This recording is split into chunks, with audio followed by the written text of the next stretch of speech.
यानंतर बघूयात राष्ट्रवादीचे माजी खासदार देविदास पिंगळे यांना अटक करण्यात आली आहे। 57 लाखांची रोकड कारमध्ये सापडल्या प्रकरणी ही अटक त्यांना करण्यात आली आहे। ही सर्व रक्कम बाजार समिती कर्मचाऱ्यांची असल्याचं स्पष्ट झालंय। पंचवटी पोलीस स्टेशनला याबाबत गुन्हा दाखल करण्यात आला होता। बाजार समिती कर्मचाऱ्यांनी तक्रार केली होती। पिंगळेंनी खोट्या प्रतिज्ञापत्रावर सही करण्याची बळजबरी केल्याचा आरोप करण्यात आला होता।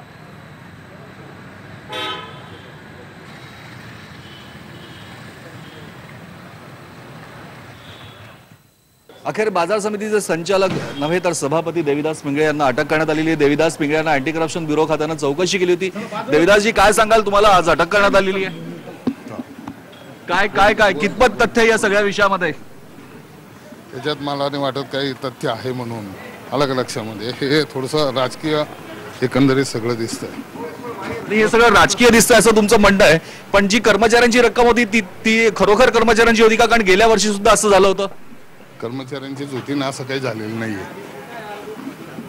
कर्मचाऱ्यांचीच ती रक्कम होती हे त्यांनी मान्य केलंय, पण असं काही झालं नाही असंही त्यांचं म्हणणं आहे। एकंदरीत या सगळ्या विषयामध्ये सगळंच गौड बंगाल एसीबीच्या चौकशीमध्ये पुढे येणार। पण देविदास पिंगळे हे राष्ट्रवादीचे वजनदार नेते आहेत, माजी खासदार आहे। यांना अटक केल्यामुळे खूप मोठा धक्का हा बाजार समितीच्या सगळ्याच व्यवहाराला पडला एवढं निश्चित। व्हिडिओ जर्नलिस्ट कपिल भास्करचा प्रशांत भाग, IBN लोकमत, नाशिक।